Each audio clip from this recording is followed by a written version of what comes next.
te laisse le petit mot d'introduction parce que c'est important quand même que tu introduises cette petite matinale où nous sommes très nombreux pour le mécénat. Allez, vas-y. Bon, eh ben, je dois parler à la caméra, c'est ça? Bah oui, tu parles à la caméra, c'est ça. Hein. Oui. C'est ça l'idée? On a le droit de parler à l'audience. Bon. En tout cas, bonjour à tous et à toutes. C'est vrai qu'on n'est peut-être pas suffisamment nombreux, mais en fait, l'idée d'aujourd'hui, c'est de lancer le mécénat, car l'association a besoin de soutien, en sachant que les fonds publics vont se raréfier dans les années à venir et qu'on a besoin d'exister pour notamment l'illettrisme et l'électronisme, tous les savoirs clés. Donc en fait, je n'ai pas grand-chose d'autre à dire sur le sujet, mais l'idée c'est vraiment de lancer cet appel au don, au mécénat financier, qui peut être de compétences ou en nature. Alors ça va commencer par une première signature, parce que moi je remercie Christophe, qui a une double casquette, hein, qui vient de prendre la présidence de la FP2I, et qui était par ailleurs, et qui est toujours par ailleurs, et ça ce qui était important, c'est un rapprochement avec Face Artois, dans lequel on a estimé qu'aujourd'hui on avait des mutualisations de moyens à faire, peut-être d'ailleurs des réponses ensemble à des appels à projets, en tout cas la mise en œuvre sur le territoire d'actions communes, toujours par rapport à, en tout cas pour la FP2I, des publics les plus éloignés de l'emploi, les publics les plus en difficulté. Mais c'est un point commun avec tout le travail que tu fais avec le Face Artois. Présentation rapide du Face Artois, c'est important parce qu'on va étendre un peu la convention déjà de partenariat que nous avons, mais on va l'étendre à notre capacité à mutualiser et à répondre à des appels à projets ensemble. C'est ça, c'est ça. Donc en fait, Face Artois, c'est tout simplement un club d'entreprises socialement engagé sur le territoire et qui a pour objectif d'être un assemblier et d'aller vers les publics les plus vulnérables. La particularité, c'est qu'en fait, on va amener un réseau d'entreprises et l'idée, c'est vraiment de construire et de répondre à des appels à projets, comme disait Maurice, en commun, puisqu'en fait, nous, on a la matière entreprise. Ici, il y a les bénéficiaires, finalement. L'idée, c'est de relier les deux dans le but d'aider aussi les entreprises dans la partie responsabilité territoriale, car on parle beaucoup de RSE, mais nous on croit beaucoup plutôt à la responsabilité territoriale des entreprises. Donc en fait c'est ça qu'on veut mettre en avant. Notre directrice participe ici à des réunions de CODIR et met en place avec vous différents projets. Par exemple, on a un projet auquel on a apporté, si je prends juste un exemple sur la fracture numérique, c'est la Poste. On a dépanné face Côte d'Opale qui avait des bureaux de poste sur Saint-Laurent, je crois que c'était Saint-Laurent et Arras-Ouest, où l'idée c'était tout simplement de mettre des jeunes qui viennent aider les personnes qui touchent leurs allocations les premiers jours du mois pour les aider sur les outils numériques. Je prends un exemple simple. Quand on vient chercher son argent et qu'on veut envoyer de l'argent, on paye un mandat à 27 €. Alors que si tu as un jeune qui est là, qui t'explique que tu peux le faire à travers un outil informatique, c'est 0. Et là, on a répondu, nous, pour le 2025, et a priori, on serait retenu sur la Poste sur 3 ou 4 bureaux. Donc c'est ce type d'exemple d'action qu'on peut mettre en place. Voilà. Puis après, on réfléchit sur d'autres. On a autre chose aussi sur Google. Oui. J'ai vu le mail hier, hein, sur Google. Hier, Oui, voilà. tout à fait. Là, sur l'IA. Voilà, là sur l'IA, et Google finance l'accompagnement de 5 personnes sur le sujet de l'IA. Voilà. Donc en fait, l'idée c'est que la Fondation nationale négocie des contrats cadres et après on les applique au niveau local. Après, il y a plein d'autres projets encore à venir. Combien d'entreprises Face Artois aujourd'hui, adhérentes? À peu près une 50aine. Voilà. Alors, De toute taille d'ailleurs. Hein. De toute taille, ça va du groupe NJ en passant par des entreprises locales comme Jérôme Décima, le groupe Décima, mais on a aussi des petits indépendants. Donc en fait, on se sert du réseau national de FAS qui amène les grosses entreprises. Grosso modo, toutes les entreprises du CAC 40 sont adhérentes là-dedans.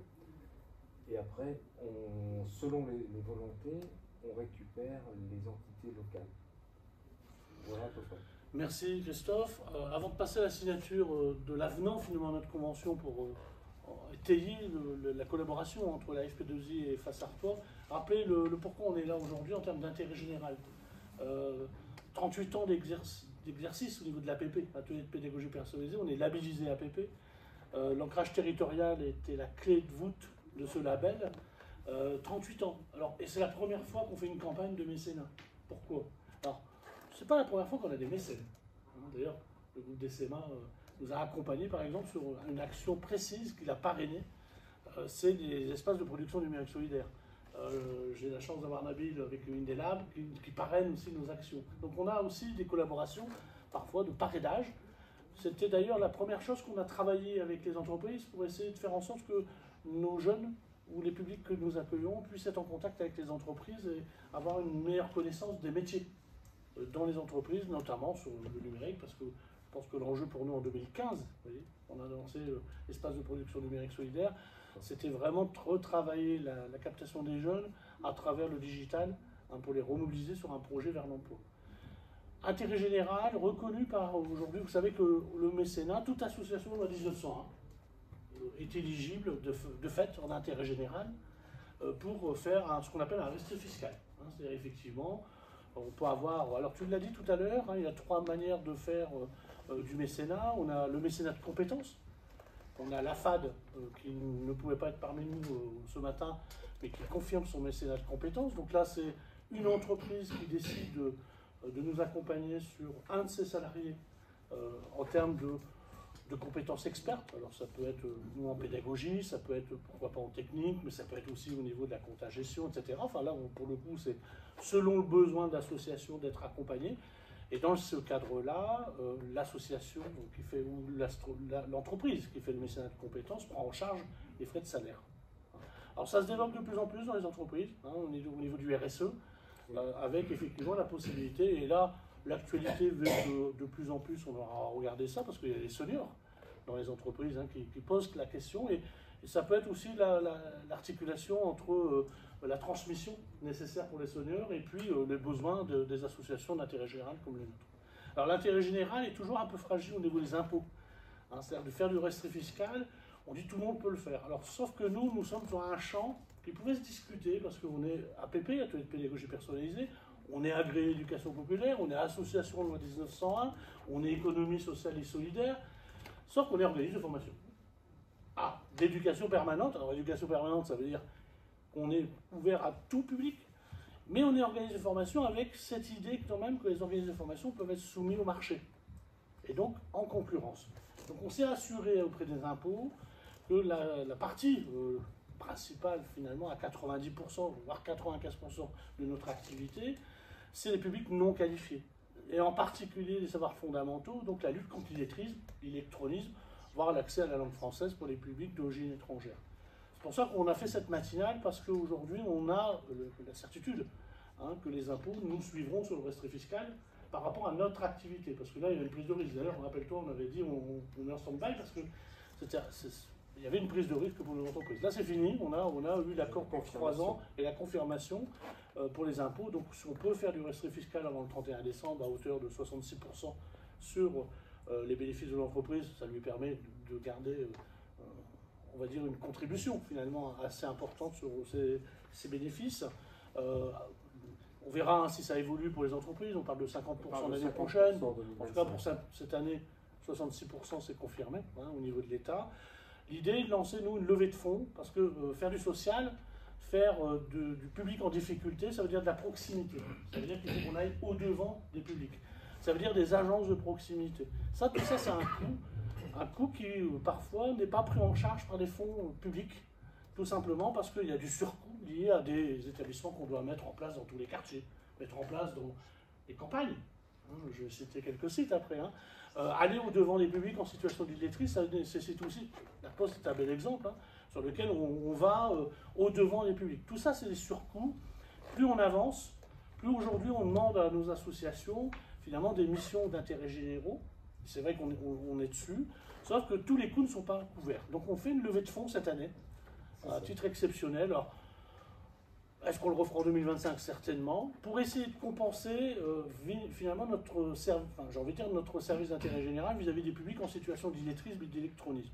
Où là, ça nécessite pour nous des moyens complémentaires au grand public, hein, avec effectivement cette idée de faire appel alors aux entreprises, dans le cadre du mécénat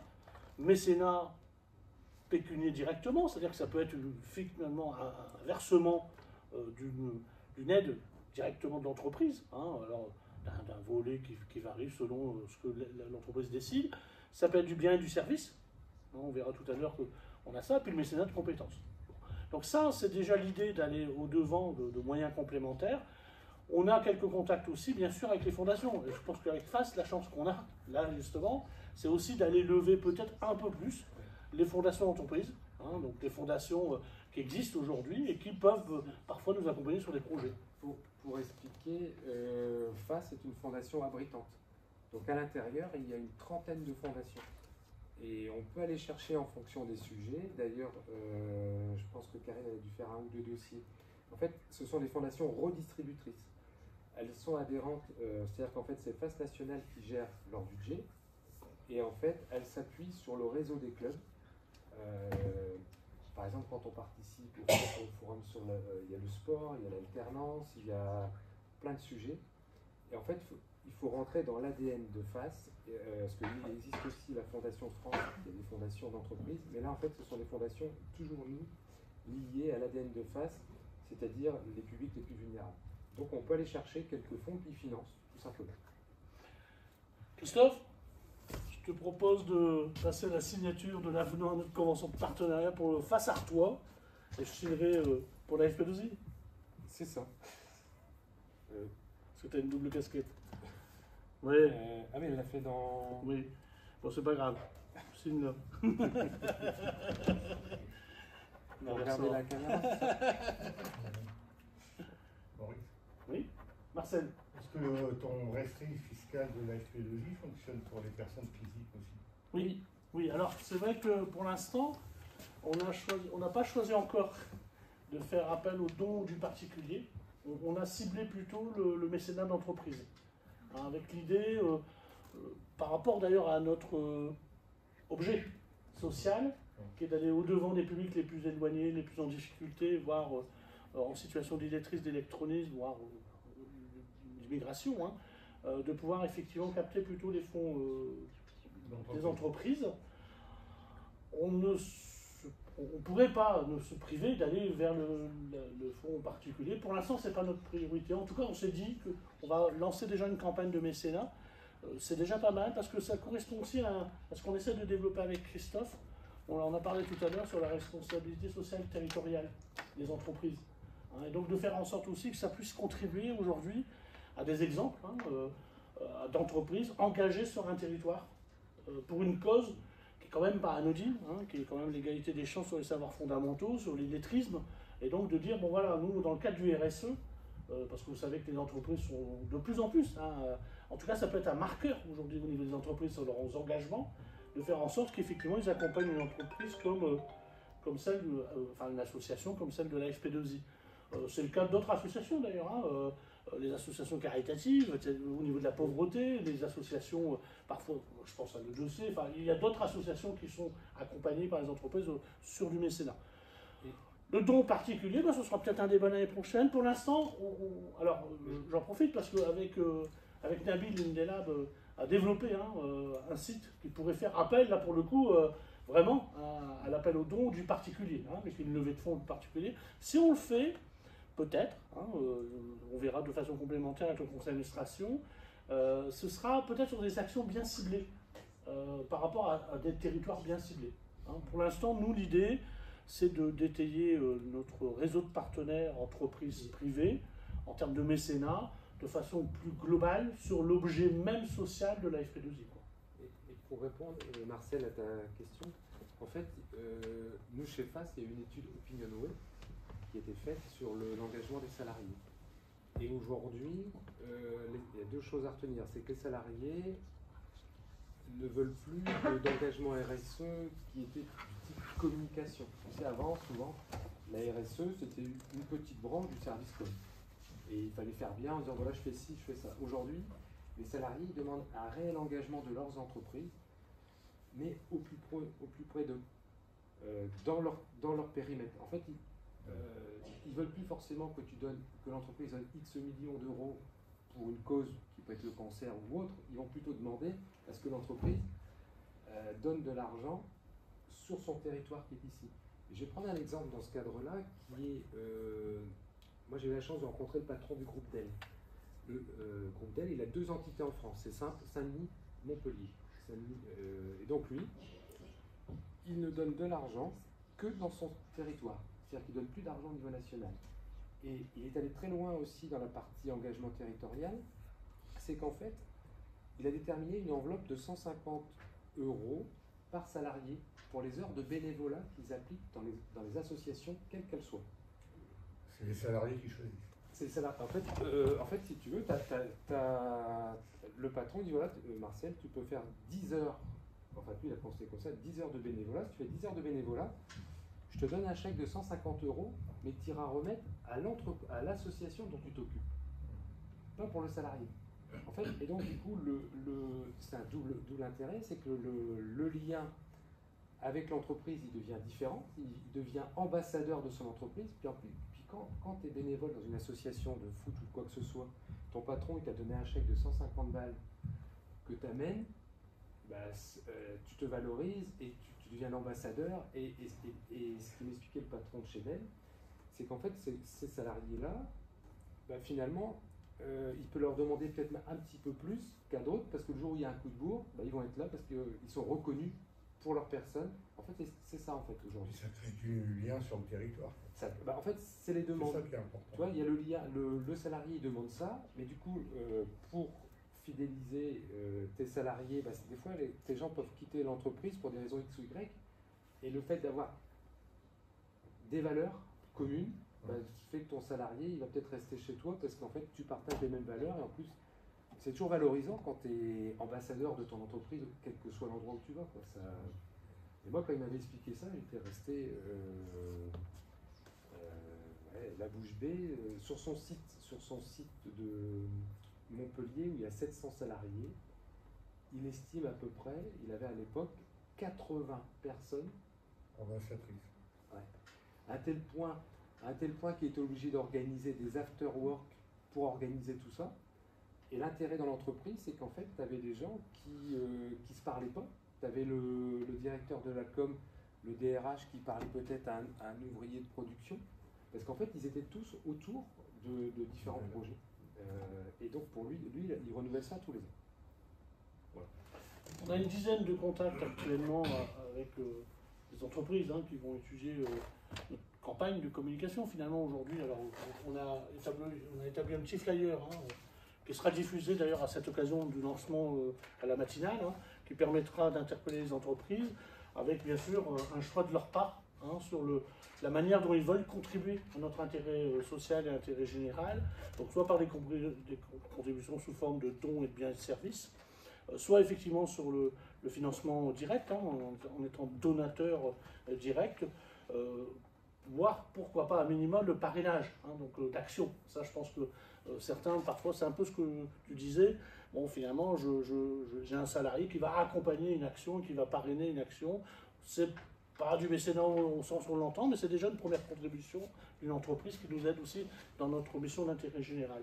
Donc on lance officiellement avec toi, Président, l'appel à contribution.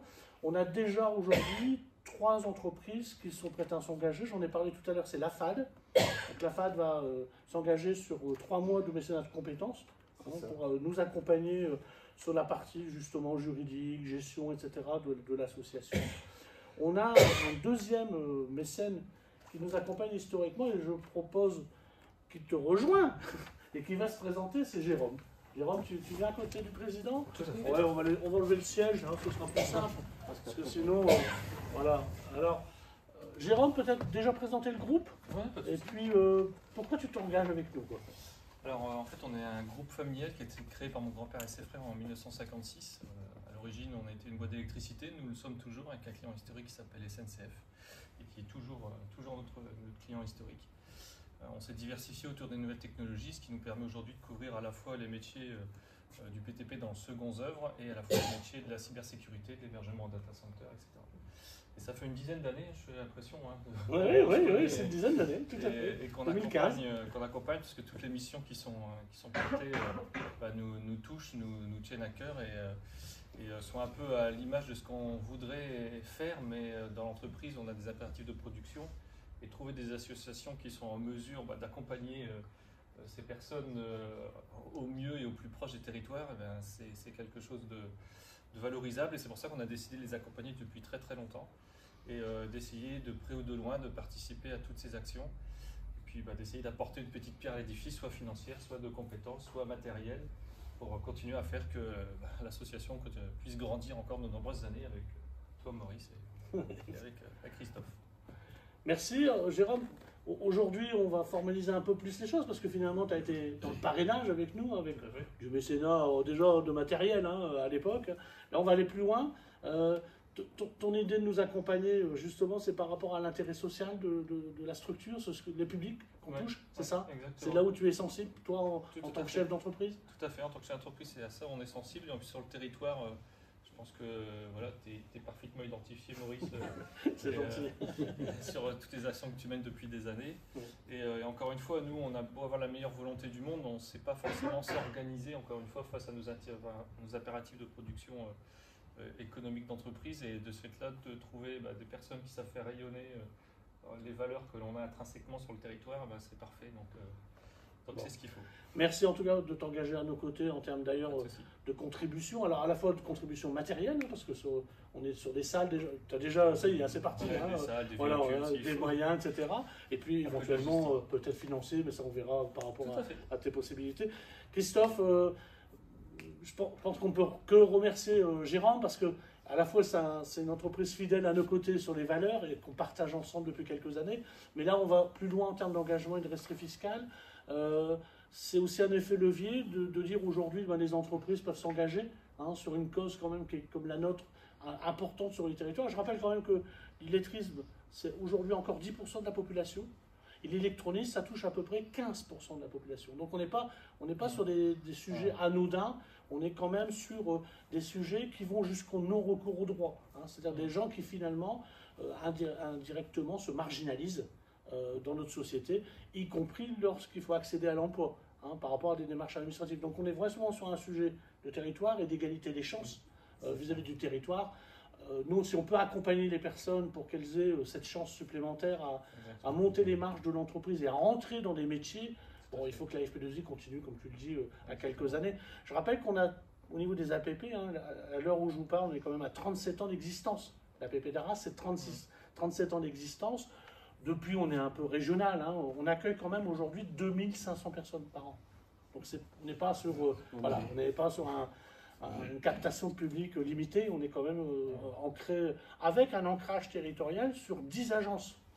Bon, ça nous a coûté un petit peu cette affaire-là parce que la proximité, l'année dernière, je vous rappelle que l'inflation, les énergies, je ne sais pas ce qui s'est passé. On a eu certainement un problème de mécénat dans les énergies, je pense. En tout cas, on va les interpeller d'ailleurs pour faire un mécénat peut-être, justement. En tout cas, on a là des charges de proximité qu'il faut effectivement étudier pour maintenir le service public. Moi, je suis convaincu que certains publics, si on ne va pas au-devant d'eux, on va les perdre. Et là, pour le coup, on va les exclure complètement d'une société qui va trop vite, qui va vite, et qui n'a pas le temps de prendre en considération toutes les... Alors, certains diront, la FP2I, c'est un mot qui est impropre, mais allez, son rôle, c'est la voiture balai. Faire en sorte que dans les territoires, personne ne reste sur le bord de la route, et qu'effectivement, à un moment ou à un autre, quel que soit son statut, ça, c'est une difficulté aussi sur laquelle on a besoin d'un mécénat financier, en particulier les entreprises, parce que nous avons de plus en plus des financements publics en silo, c'est-à-dire sur des natures de public. Et on n'a plus de financement, de prise en charge globale des publics. C'est-à-dire que si je suis demandeur d'emploi, aujourd'hui, allez, je inscris à Pôle emploi, excusez-moi, France Travail, on a possibilité quand même de les prendre en charge. Mais à partir du moment où je n'ai pas ce statut, si je suis salarié, déjà parfois c'est compliqué quand même, mais les entreprises et les OPCO sont quand même là pour financer. Mais en dehors de ces deux statuts, c'est-à-dire salarié demandeur d'emploi, les gens qui seraient radiés, les gens qui sont dans la nature, les gens qui sont décrochés, Les jeunes parfois qui ne sont pas inscrits à la mission locale ou qui ne sont plus inscrits à France Travail, etc., on ne peut plus les prendre en charge.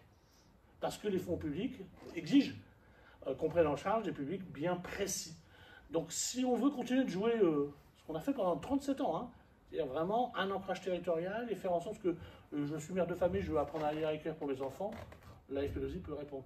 Je suis travailleur handicapé, je suis radié de Pôle France Travail pour des raisons X, Y, Z, on peut continuer de l'accompagner. Formation tout au long de la vie. Hein, je pense que pour tout public, c'est vraiment la cause d'intérêt général qu'il faut qu'on défende. Jérôme, merci de ta contribution. Pas de souci. Je te remercierai jamais assez, hein, parce que je sais que tu es vraiment à nos côtés. Je compte vraiment sur toi pour nous aider à lever d'autres entreprises. Il y en a une deuxième que je vais présenter après. Et moi, je voulais aussi préciser sur Jérôme, parce que Jérôme, le hasard fait aussi, c'est qu'il est aussi mécène et très engagé au Club Face Artois. Alors, je ne sais pas pourquoi, il y a peut-être des valeurs en commun entre les deux. Les engagements, Il y a pas de Voilà. Et donc, et depuis, et je dirais aussi que le Club Face Artois il existe depuis 2012, je dirais que Jérôme est là quasi depuis le départ. Ouais, quasi depuis le départ. Hein, à peu près. Donc, en fait, là, c'est vraiment la convergence des deux.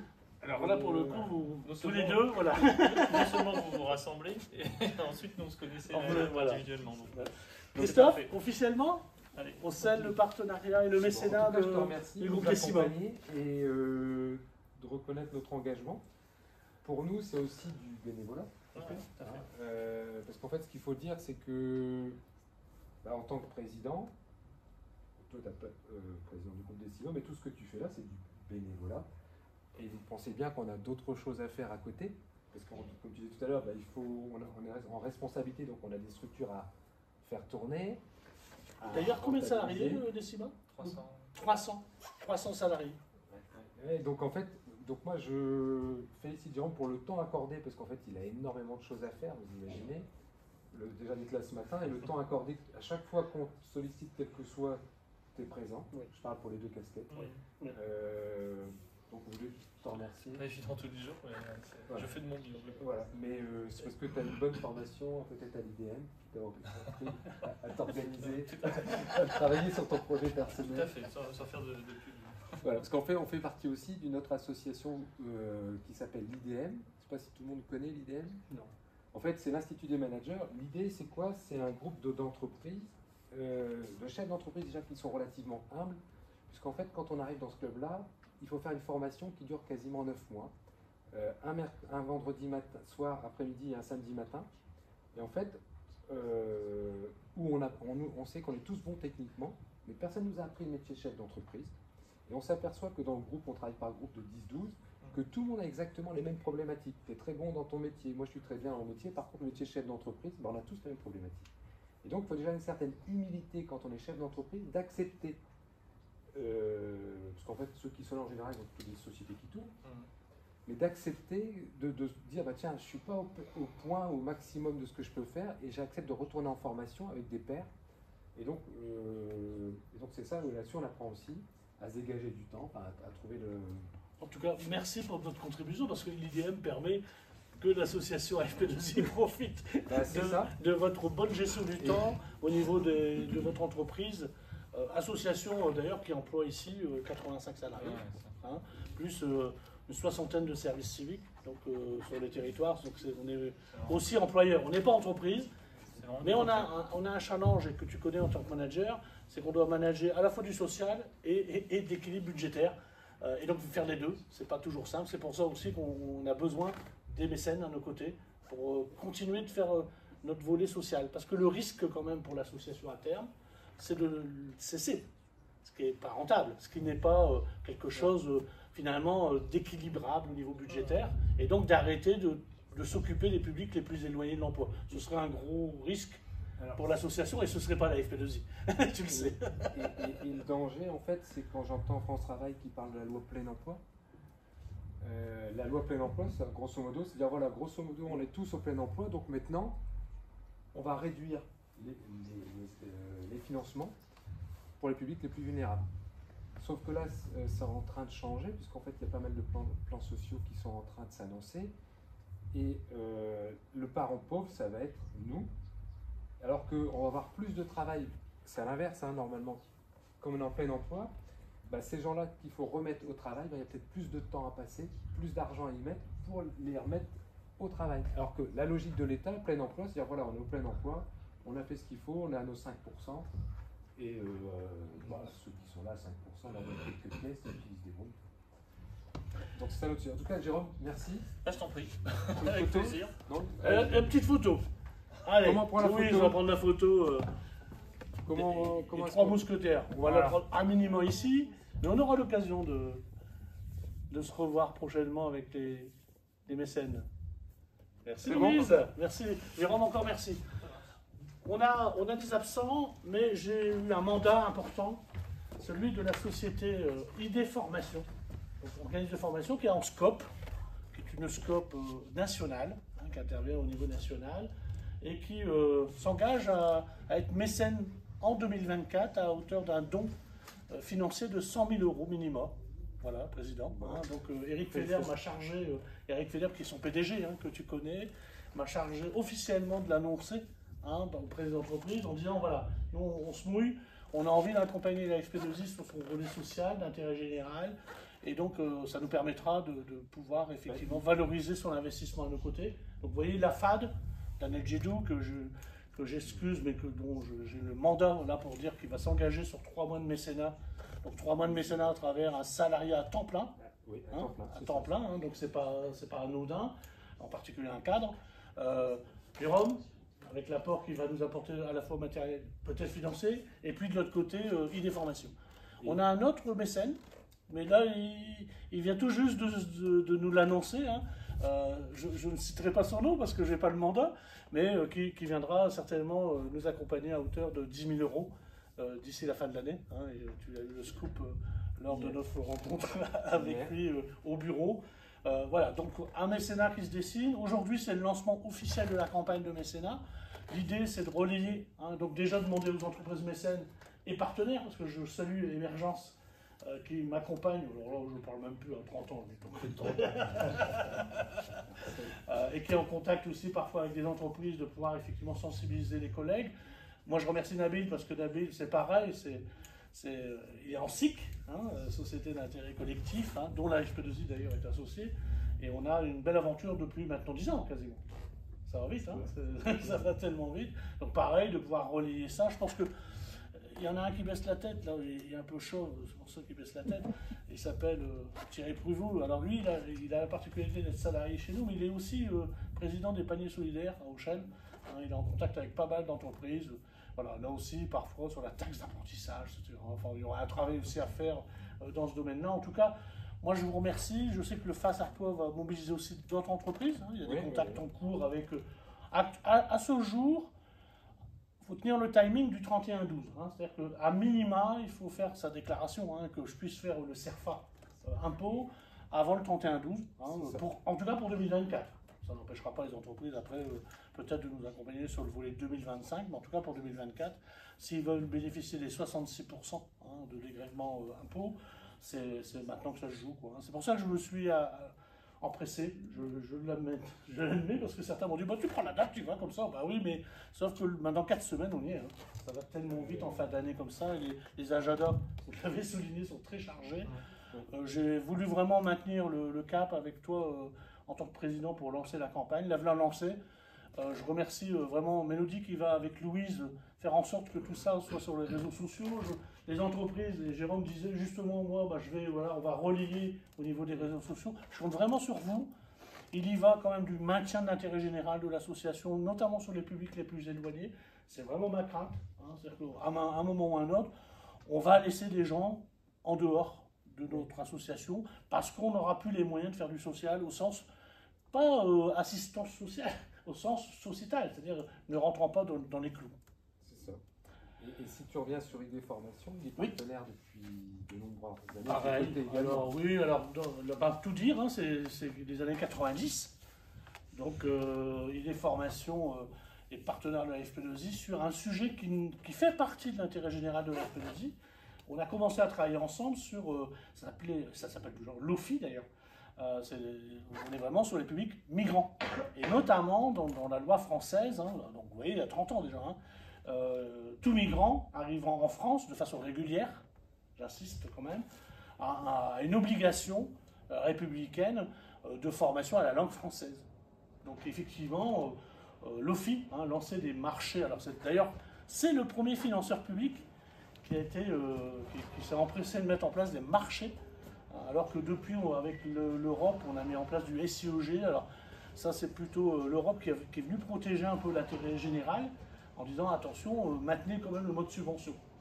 Parce que le mode marché, sur les publics vulnérables, ça se discute.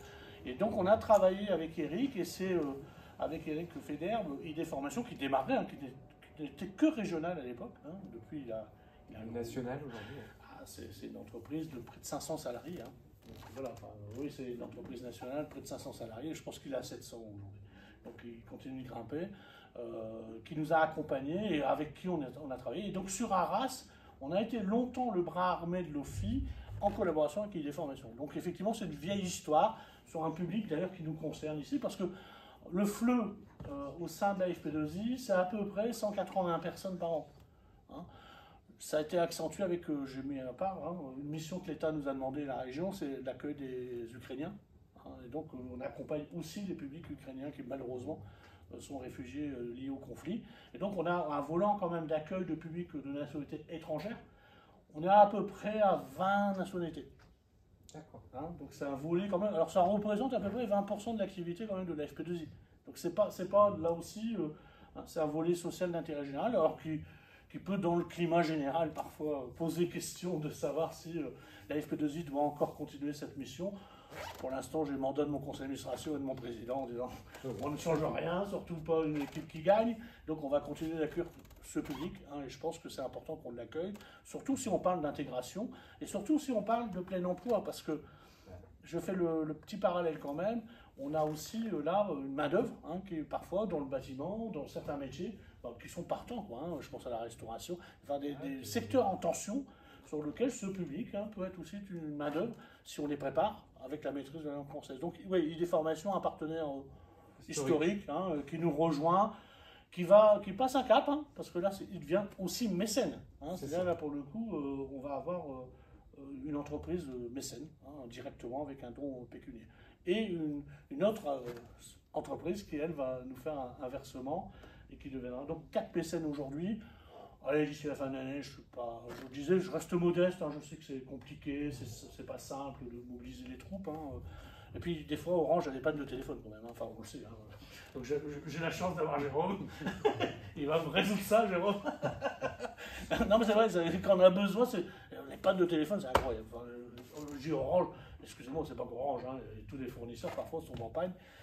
Donc on a intérêt à réactiver les lignes, et donc Jérôme va m'aider à réactiver les lignes pour que les gens qui sont en panne de ligne téléphonique pour nous répondre en termes de mécénat puissent être connectés avec toi à minimum, Président. Merci à vous tous. Je ne vais pas aller plus loin. On lance la campagne, on lance le flyer. J'espère que vous pourrez nous aider à convaincre les entreprises. On aura l'occasion de refaire des petits rendez-vous avant la fin de l'année au marché de Noël. Tu vois, je me suis dit, tiens, j'ai une idée, Jérôme, par rapport à ce que tu disais, et je vois comment on va s'habiller. Parce que je crois au Père Noël. Merci.